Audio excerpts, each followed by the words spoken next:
Allah'tan istəyir ki, Allah Teala bizi müsəlman kimi öldürsün və müsəlman kimi ölməyin səbəblərini Allah Teala bizim üçün asanlaşdırsın. Həmçinin Allah Teala dua edir ki, Allah Teala bizim ölkəmizi əmin-amanlıqda etsin. Həmçinin digər müsəlman ölkələrini Allah Teala əmin-amanlıqda etsin. Allah Teala bizim ölkəmizin başçısını qorusun. Allah Teala bizim üzərimizdə olan əmir sahiblərini qorusun. Allah Teala onları bu xeyirli hallarından daha xeyirli olana yönətsin. Allah Teala bizim ordumuzu gücləndirsin. Onları qorusun, onların qədəmlərini sabit etsin. Allah Teala onları düşmənlərimizin qarşısında gücləndirsin, qüvvətləndirsin.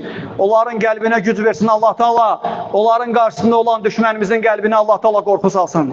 Allah Teala onların əzmini artırsın. Hər birimiz dəyərli qardaşlar, üzərimizə düşən bir haqdır ki, onlar üçün dua eləyək. Onlar öndədirlər, biz arxada. Öndə olanlar öz işlərini görürlər. Arxada olanlar bizlər də dua eləməliyik. Və dua eləmək də ibadətdir. Allah Teala buyurur ki: "Və qala rabbukum ud'uni astecib lekum."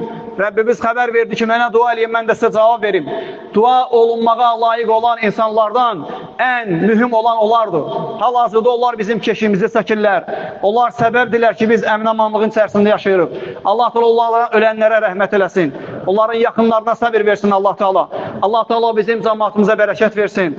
Allah Teala bizim xalqımıza, millətimizə hidayət versin. Allah Teala bizi tövhidi, sünnəti həyatda tətbiq eləməyə müvəffəq etsin. Bütün xeyirlər Allahdandır, xətalar bizim nəfsimizdən və şeytandan. Aqulu ma sami'tum və əstəğfirullaha li və lakum və lisəl muslimin min kulli zən fəstəğfiruhu innehu huvəl-ğafurur rahim.